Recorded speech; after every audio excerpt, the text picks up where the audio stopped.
I got my phone the wrong way round. Apparently it's got to be, can't have it that way. Oh, you can't have it that way. Now, if David is the goal-setting guy, my guess is that I could call myself the high-performance teamwork guy. So that's two different guys doing two different things, and we're here together today. So this is Leaders Live. This is a brand new, a brand new forum, a channel, if you like, to discuss leadership issues around relationships, around how our brain works, around goal setting that we've got today. Anything that any interesting and useful topic for leaders to grow their teams and to grow their business through their people and to get better with their customers, and more interaction skills, soft skills, emotional intelligence, and high performance teamwork. All of those things are things that we touch on. So that's kind of where we go today.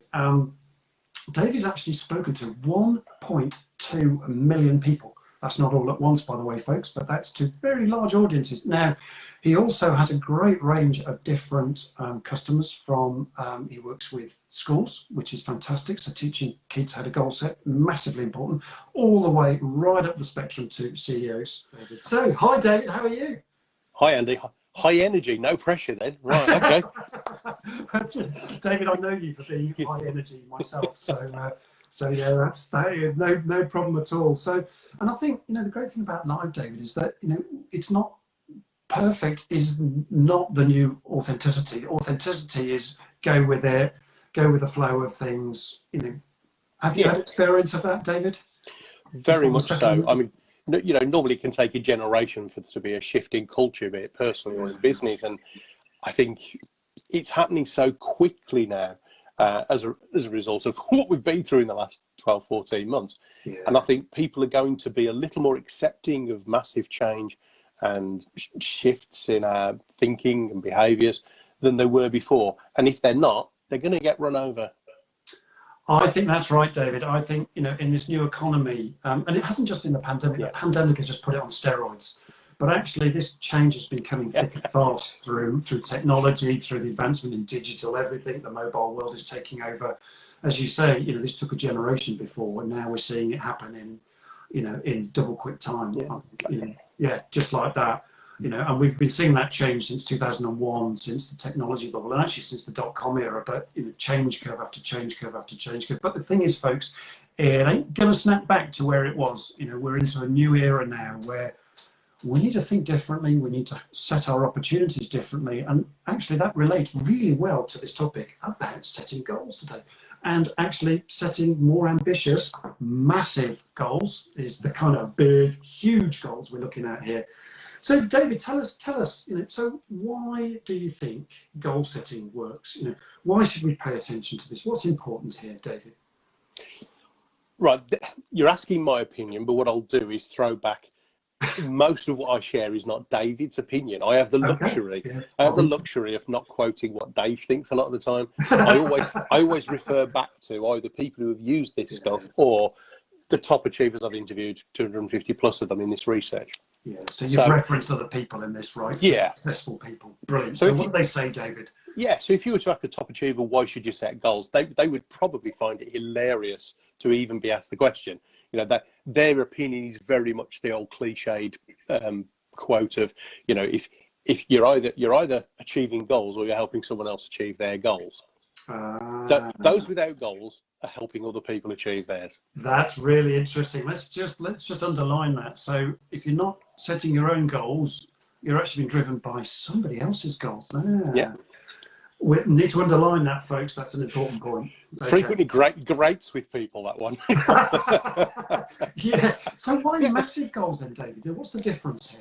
Tell us about massive goals. What's going on? Right then, let's open up the can of whoopers. Twist right. Off, there we go. Yeah. It's a bit of a contrary subject. In fact, entrepreneurs frequently love the fact that I talk about massive goals. It's normally everybody else that doesn't. And the reason being is that entrepreneurs typically, like you and I, have a mindset of can do, or if we want to do it, how can we, and we will, we must.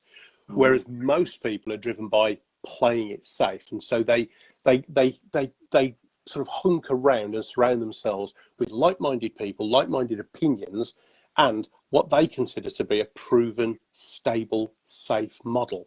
And for decades, we've talked around realistic and achievable targets. Smart goals, right? Are those things? Yeah. Or as I say, and what the reason I talk about massive goals is because humour me, if you will, Andrew. Yeah, I will. 258 top achievers, asking them the specific question, how do you set goals? How many of them do you think answer by going, ooh, I set realistic and achievable goals? Like probably nobody, not in real life. Zero, nada, Zero, not one nada. of them. They all said massive, huge, enormous. One guy even said big, fat, hairy. But the most common answer was massive. So, me being, sadly, back in the day, a very cynical and sceptical little brummie. No. Right, so I decided to do my research, or as I call it, do my knitting. And I tracked down the person who invented the acronym SMART. For those who haven't been bludgeoned to death with SMART goals before, SMART is an acronym widely assumed to have been created by Peter Drucker, but actually it was created by a guy called George T. Duran. He was a project manager back in the United States, and he's quoted on many leadership programs, including things like the MBA and business schools, as saying your goal should be SMART. I've read everything he's ever written. I've watched the only interview that exists of him being interviewed on the subject. Not once, not even once did he say that. Frequently, he's quoted as saying, when working on really big projects, the steps to your goal should be SMART.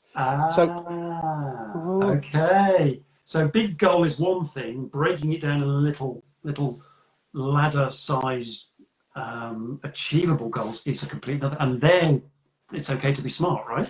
The SMART steps to massive goals is what we should be teaching, and that is absolutely littered in the evidence of my research with top achievers. Yeah, and I was going to ask you about that, and I'm intrigued, and I'm sure other people will be curious. So, what made you, stepping back a little bit, what was the deciding factor that made you go, let's go and interview a whole bunch of people on this before I make up my mind on my own skepticism? Tell us a bit more about that story. What led you to go and interview all these successful people, David? Well, I wish I could give you this really slick PR answer, but actually the truth, Andrew, is that I had a very good little catering business that should have been a big one. A biggie. And the only reason it wasn't was because I was a control freak and wouldn't delegate. And I was too freak you.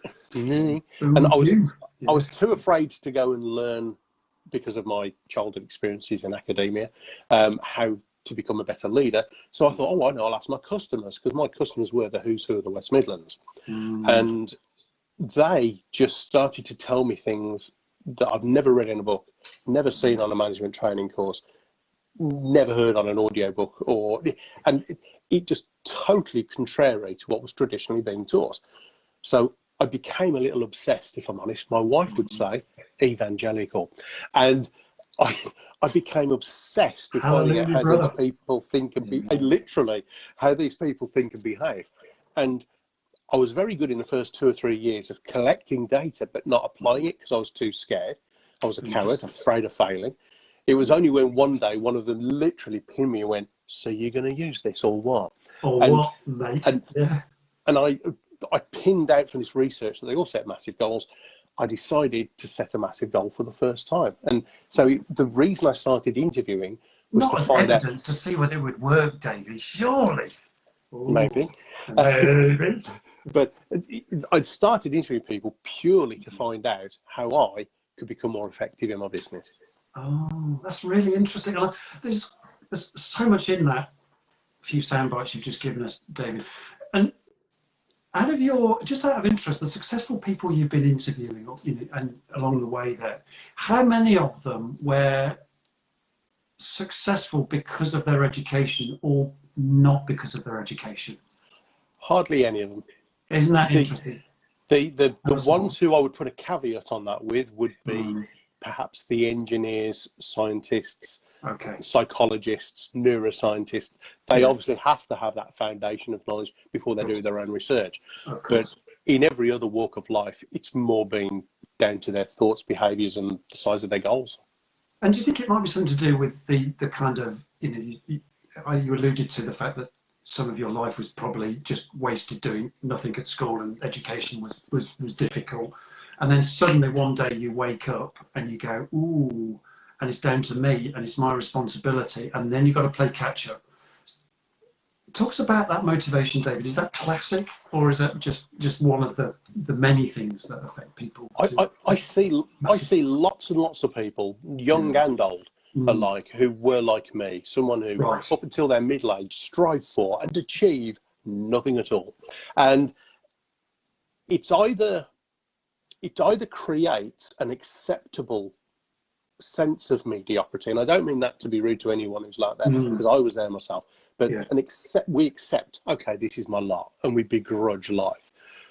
Or it's a wake-up call and we do something about it. You know, it's like as soon as you give yourself a flag to rally behind, something to stand for. And the most important sentence for me, which I didn't realise was me until I interviewed top achievers, they all said similar things. It was a moment when they said, I needed to stop, and this was me, I needed to stop believing other people's assumptions and my own of what I was capable of, and start finding out what's true. Because all of us, every single one of us, even the top achievers I've interviewed, we still play at it. We still play at what we're capable of. We're truly at our best a fraction of our time.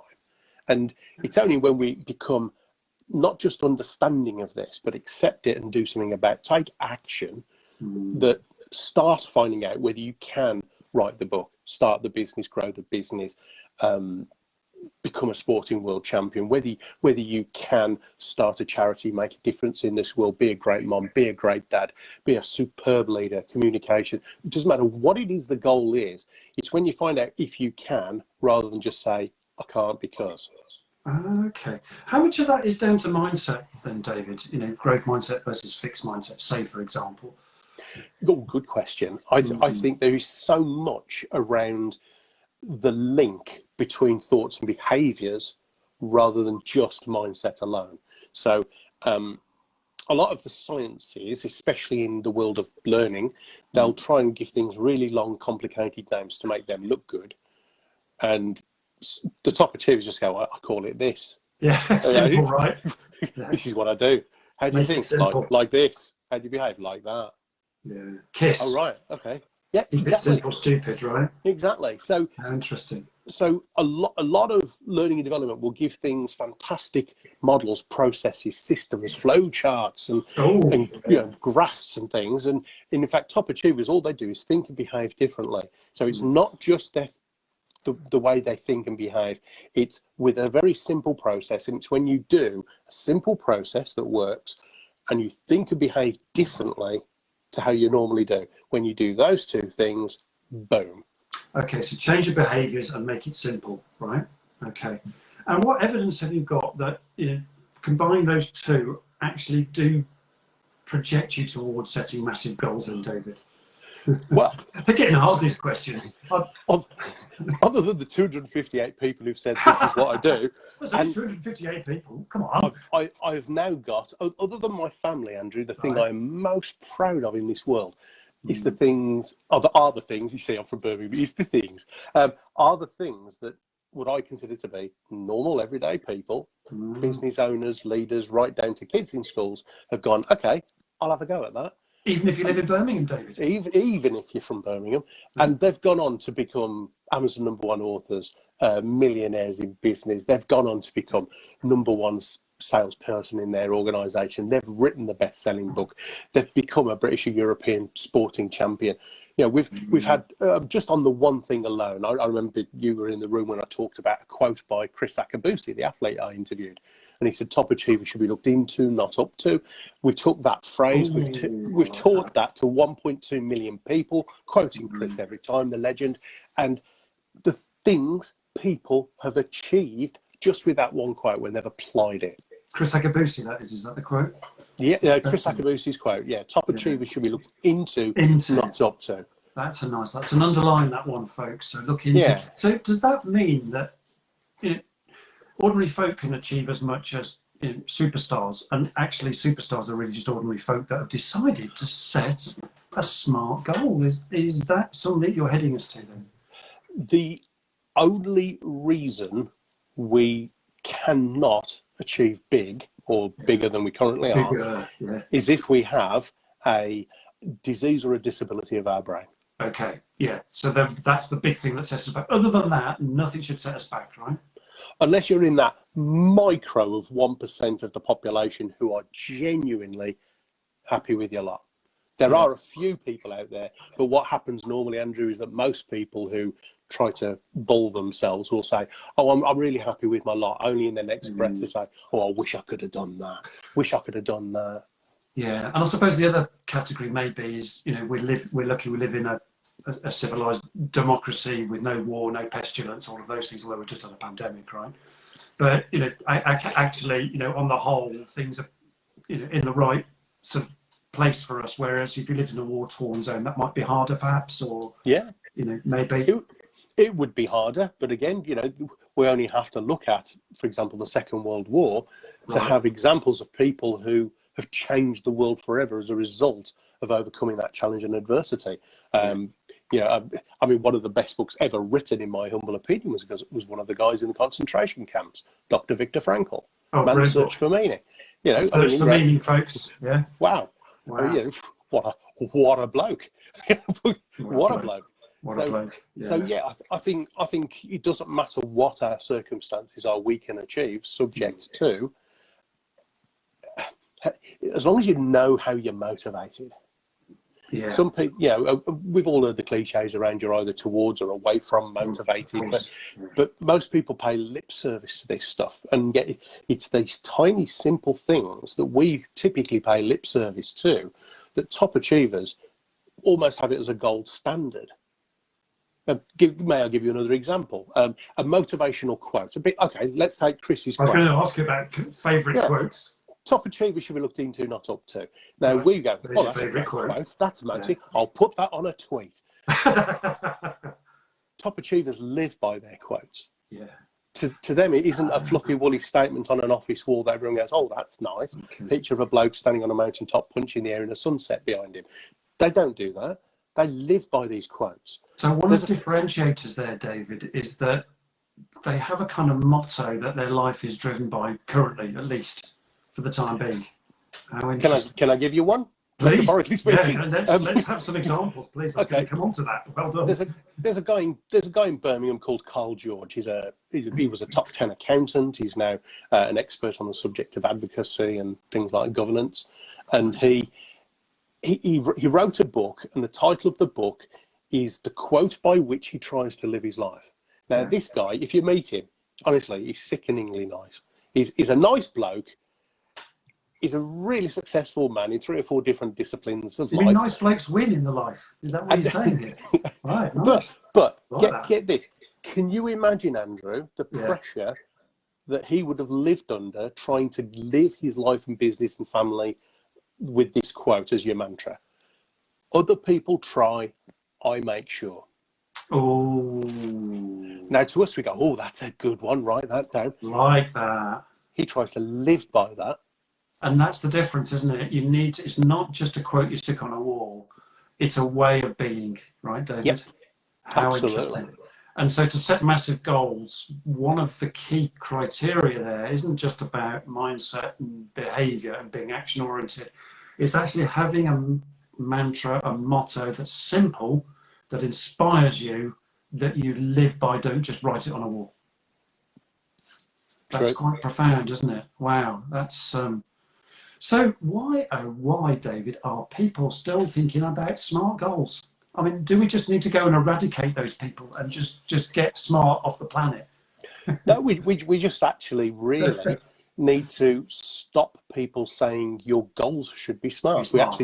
We just need to, if we're going to be true to what things are, the truth is that the person who invented and proved, by the way, that big projects can be achieved with SMART steps, we need to quote him properly. And then take action properly. Let's talk about big goals, SMART steps, not SMART goals. Love that. So big goals, SMART small steps. Love that. And if people are afraid, I do have some people typically, quite awkwardly, a very quick conversation, if they do heckle or challenge me, determines that they've done nothing at all with their lives. But the people who defend SMART goals, they're in this mindset of setting and achieving smart. That is setting us up for mediocrity at best. Yeah. And when I point this out to them, they like to push back because they feel threatened by some new information. Understood. Understandably, I'd do the same probably. Yeah. But if we, simple logic, simple, it's got to be, I thought of this. Keep it simple, David. Simple logic. If we set a smart or realistic goal, we can achieve realistically or fail realistically. If we set a massive goal, and this will scare some people, occasionally you will still fail. You know, it's not a foolproof plan here. The key is to learn from it, right? But when you do succeed. Right. Okay. I'm just wondering if there's something there. So along the way, David, you're going to have some strikeouts, using a baseball analogy for a moment. Always. So you're going to get strikeouts. I get a lot of strikeouts, David. I get a lot of them. But you know what? I also But you're not known for it. But you're not known for it. No, that's the thing. I mean, I beat myself up over it, David. The strikeouts are the things that really hurt, right? And they go back to your limiting beliefs, and I'm never really good enough, and all that thing of self-talk, right? But I do know, and this is the evidence that I've got, is that I do get home runs as well, i.e. do top score. You hit the ball out the park. And the key thing is to get more home runs. Yeah, there you go. Ka-ting! More home runs than strikeouts, right? We're all going to get strikeouts, is what you're saying, David.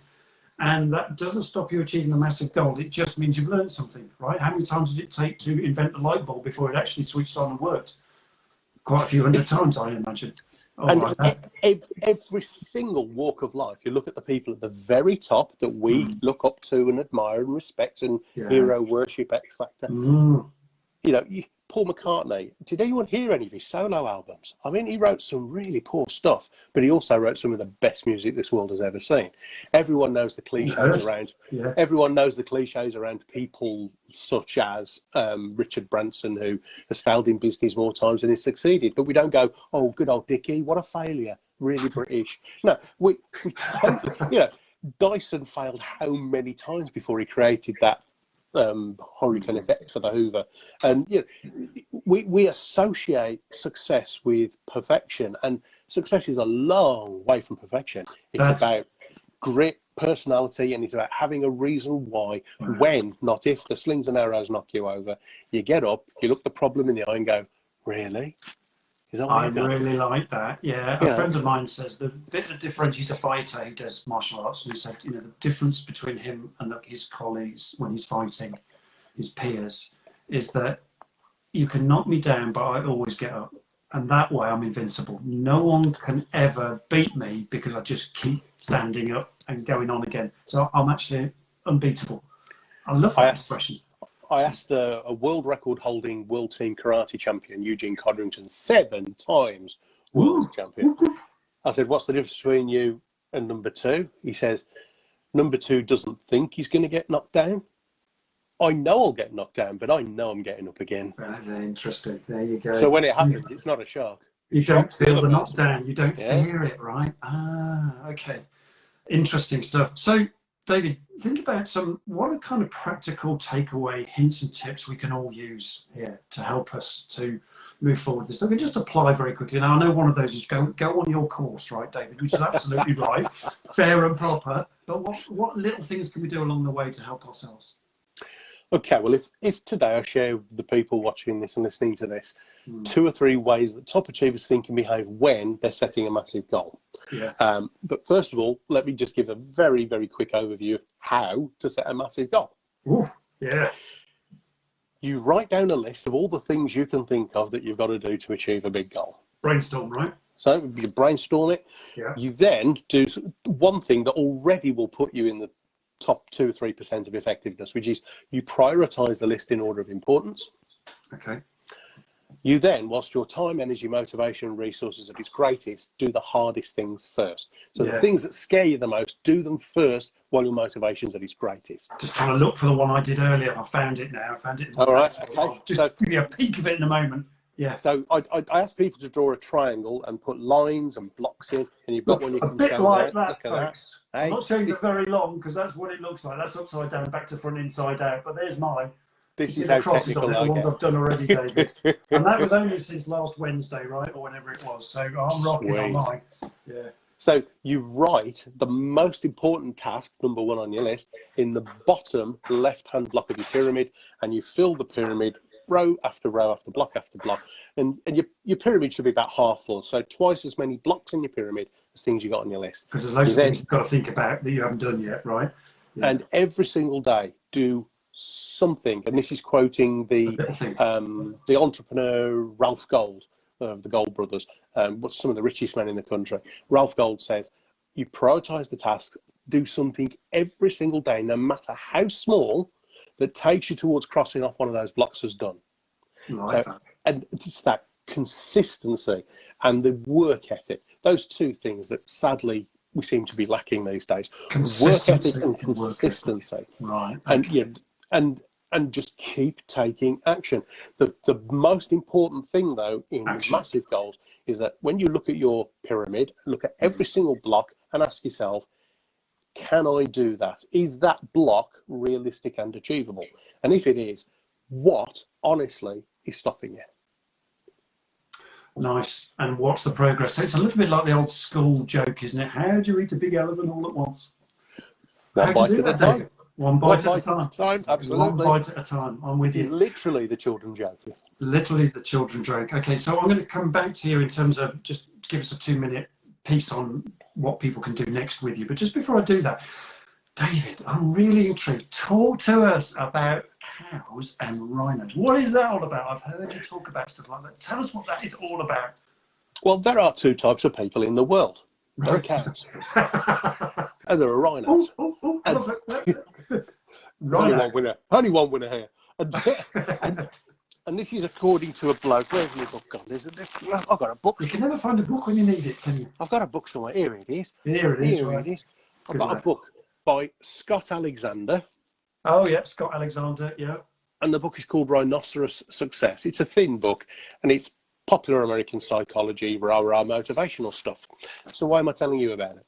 It's because I asked top achievers as a warm-up question, is there a book that's game changer for you? I mean, not just, oh, that's a great book. I mean, game changer, change your life or your business. And above any biography, autobiography, or business strategy or planning book ever, the most commonly quoted book is Rhinoceros Success. And I started reading it and I thought, really? Really? That simple? It can't be that simple. Really? You know, it really is just sort of ray, rah, rah, go rhino kind of mentality. I like the idea of being a rhino myself. But then when I interviewed the positive psychologist experts, they'd never heard of the book, but their research backed up everything in the book as true. So I tracked down Scott. I said, what's it all about? And he went, cows and rhinos. And I said, explain. He said, 97% of the people behave like cows. They hang around with the same people all the time. Yeah, part of a herd, play safe. They never get over the fence and explore beyond the field. And they do what they've always done, get what they've always got. Chew grass, moo, milky. Milky. Oh, wait, okay, I get it. Cows bad. What about the other 3%? Yeah. Rhinos safe. And rhinos see what they want. 3%. They charge. They go get it. You know, you never see a rhino entrepreneur going, I'm going to start a business next week. No, rhinos, opportunity, bang, gone. And I'm not suggesting that we should tread on people or be merciless. Bull in a china shop, you're not saying that. Don't be a bull or an elephant and tread on things. Or people. Be a rhino, charge at the goal or the Land Rover. Don't charge at Land Rovers. That get messy. But literally charge at the goal whilst your time, energy, motivation, resource at its greatest. Go rhino on the most important things on your to-do list. Like that. Go rhino on your small goals and they all add up to the big goal. And Andrew, the most important thing about this cow and rhino cheesy metaphor is that we choose that. Yeah. You remember at the top choice. Of this, we said that we play most of the time. You know, we play at this. We're only at our best. We're only at our best statistically 2.5 to 3% of the time. And all we need to do is be a little bit less of that, a little bit more of that, and accept the fact that we will fail occasionally. We will have cow days. That's life. You know, we're not one of these shiny suited people who just point at it, hey guys, work hard, everything's groovy. No, we're realists. We're going to have bad days. We're going to fail occasionally, but only 2 to 3% of the time. Every single one of us at the moment have had 2 or 3% of absolutely awesomeness. All we need to do is flick the switch. Be a little bit more rhino. That's all. Focus. Be a little Focus. bit more. That's one of the main strengths there as well. Is focus on your goals. Tick them off your list, like I showed you on my triangle, David. Yep. Okay. Wow, that's been a fantastic counter through the whole story of massive goals. I'm sure there's lots more we could talk about. Well, I'll finish with this one, which is if you've got any proper leaders watching this who go, cheap semantic garbage can't be applied in a proper business. We like simple stuff. How about a proper business who brought their team into this, and this whole team, about 200 or 300 of them, bought into this metaphor of massive goals, go Rhino, for 1 year. And they doubled their turnover, more than doubled their profits. They doubled the number of stores, a huge retail optical franchise, became the second largest in the country, and swept the board that year at the Sunday Times Best Business Awards. All because massive goals, going Rhino. That's a great story. Great way to finish as well. Listen, folks, I'm going to put David's details at the end of this because it's he's given up some of his time for us, and I really hope that you've got a lot out of this. This is going on replay as well. It's going on YouTube on replay. I'm going to box it up and put it onto to LinkedIn because they only allow 10 minutes at a time for video stream for replay. But and this will be put on. Obviously, it's now live on the Facebook channel as well. So if they're for replay, folks, and I know a lot of you catch up on replay because it depends where you are in the world. But please, actually reach out to David.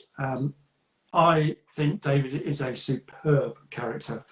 And I really highly recommend his stuff. Having been through a 2.5 hour session with David, this stuff works, folks. It's really good, and it reminds you that simple stuff and setting goals gets you places. Be Rhino, be less cow, have Rhino days and more of them, and focus. Lovely. Thanks, David. That's been an absolutely delight to have you on the show. Thank you very much for giving up your time. Absolute pleasure.